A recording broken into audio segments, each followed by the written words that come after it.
You know, one of the best things about video games is that they allow us to transcend the petty limitations of the real world, creating fantastical landscapes that defy logic, terrifying monsters, awe-inspiring wonders, and iconic characters bound only by the limitations of the human imagination. It truly is the very purest form of creativity, unless of course you happen to be a Western game developer, in which case your escapist fantasy entertainment absolutely has to reflect the world we live in today. The world we live in today. The world we live in today. The world we live in today. You've probably noticed that there's been a bit of a shift in the portrayal of video game characters in recent years, particularly the female ones. A process that probably has a far more technical name, but which a simple man like myself can best describe as uglification. It's like gaming is somehow de-evolving even as technology and production costs rise to astronomical levels, producing characters that look less human and more physically repulsive with each new release.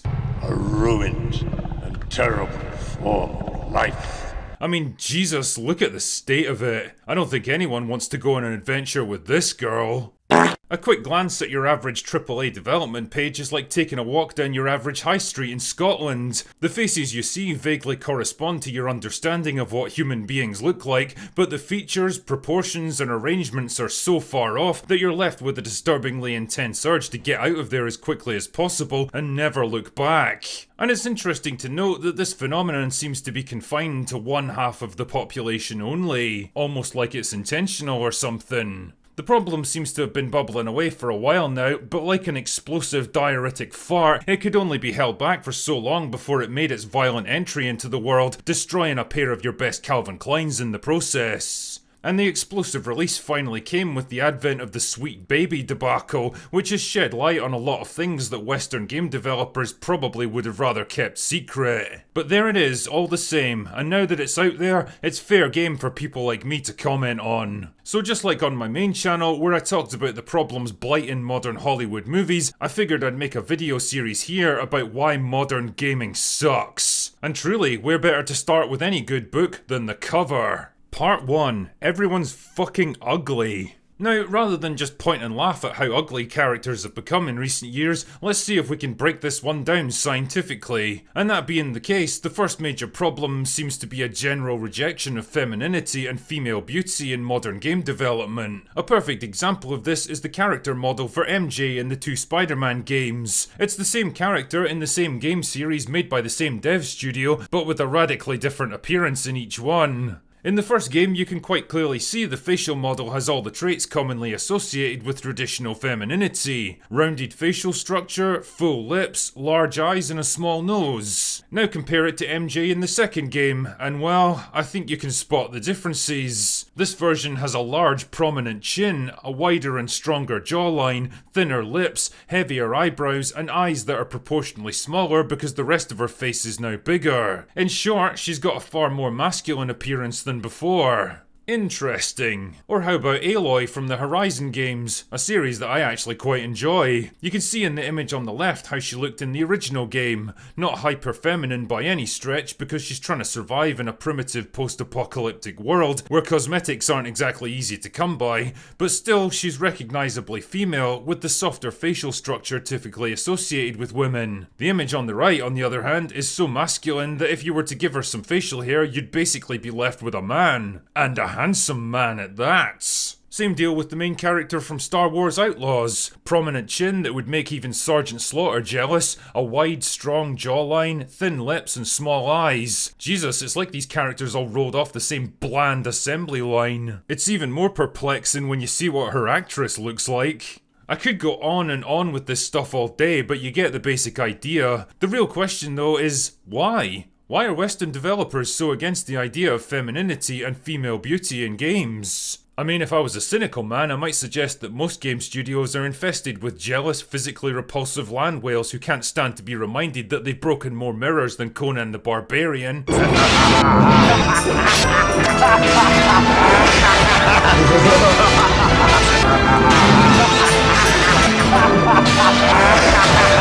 But let's go a little bit deeper than that. It's definitely not a technology problem, that's for sure. Games have been capable of rendering accurate facial scans of real actors for decades at this point. I mean, look at Julia Voth from the Resident Evil remake. That game's more than 20 years old now, and the resemblance is uncanny. Or Ellen Page in Beyond Two Souls, which came out in 2013. Or Hayden Panettiere from Until Dawn from 2015. Or Keanu Reeves from Cyberpunk. And as for today, well, all you need to do is take a look at games like Final Fantasy Rebirth or Stellar Blade to see that we're more than capable of rendering beautiful characters on screen. No, the issue here is a creative one. But why exactly? Well, there seems to be this weird assumption that gamers can or won't take a female character seriously if they find them physically attractive, so the only solution is to reduce or remove any element of attractiveness and sensuality, producing bland, ugly, unappealing models that nobody wants to look at. For me, this is a deeply flawed premise on two levels. One, because characters like Lara Croft, Ada Wong, Jill Valentine, Tifa Lockhart and Aerith Gainsborough are all conventionally beautiful, but they've all stood the test of time as well because they were more than just their physical appearance. They were all genuinely interesting characters that people liked and identified with. Their beauty didn't undermine that, it enhanced it. The second reason is, well, down to simple human nature. We as people generally prefer to look at physically attractive individuals. We instinctively seek out beauty, we're drawn to it, and we enjoy being around it. Why do you think so many Hollywood actors or models or pop stars are conventionally good looking? It's the same reason we don't go to art galleries to look at children's finger paintings. We want to experience something higher and better, something aspirational. I know that's a tough pill to swallow, but there it is. The truth of the matter is that nobody enjoys looking at ugly people. Yeah, we know that most of us don't look like Chris Hemsworth or Sydney Sweeney, and that's okay. We know we'll never have a body like Chris Redfield or Lara Croft, and that's okay too. Why? Because we're not narcissistic idiots who need to see ourselves reflected in everything that we see and do, or have all our hang-ups and insecurities validated by pulling everyone down to our level. Believe it or not, human beings are a lot more mature and resilient than that. The other thing that strikes me is that a lot of the shitty modern tropes from Hollywood are starting to spill over into the video game industry, particularly when it comes to blurring the lines between men and women. Male characters in movies and TV shows today are often depicted as neurotic, insecure, emotionally fragile,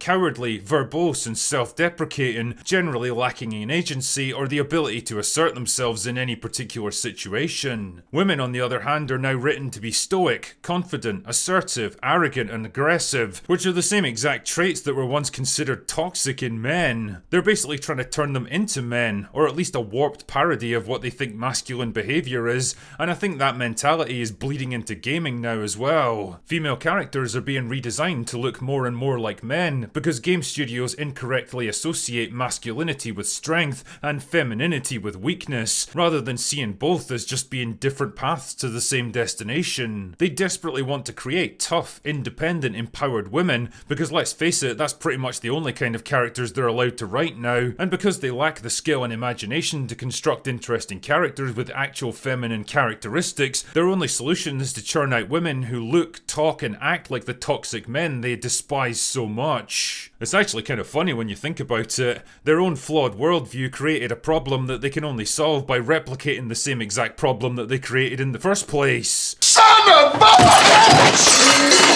Fucking genius. And the thing is, who is any of this supposed to appeal to? Men certainly don't like it, because seeing their favourite characters turned into the Giga Chad meme to score social media points and court an audience that doesn't exist is irritating and depressing. Women don't seem to care much for it either, because I'm willing to bet that not many of them aspire to look like this, or this, or this. Female gamers aren't going to feel sad and excluded just because they've seen Ada Wong killing monsters while executing a perfect backflip in a ball gown. Instead, they're going to see a cool, awesome, beautiful woman kicking ass and doing awesome things. And there's absolutely nothing wrong with that. That's the whole point of playing video games, in fact. They're not supposed to reflect the real world with all its tedious, mundane problems and restrictions. They're supposed to represent something higher, something better, something more fun. They're supposed to represent what we aspire to be, not what we're stuck with in our day-to-day lives, and the more you try to fuck with that, the more you lose sight of the very purpose of your industry. And well, the more your customers are going to abandon you in favour of something better. Why do you think the Stellar Blade demo made such an impact?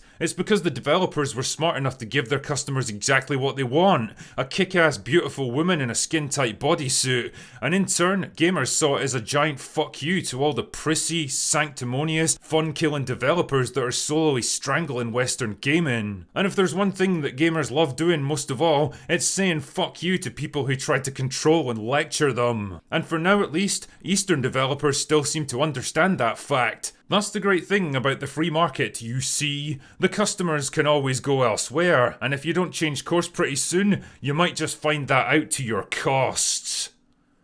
Anyway, that's all I've got for today. Go away now.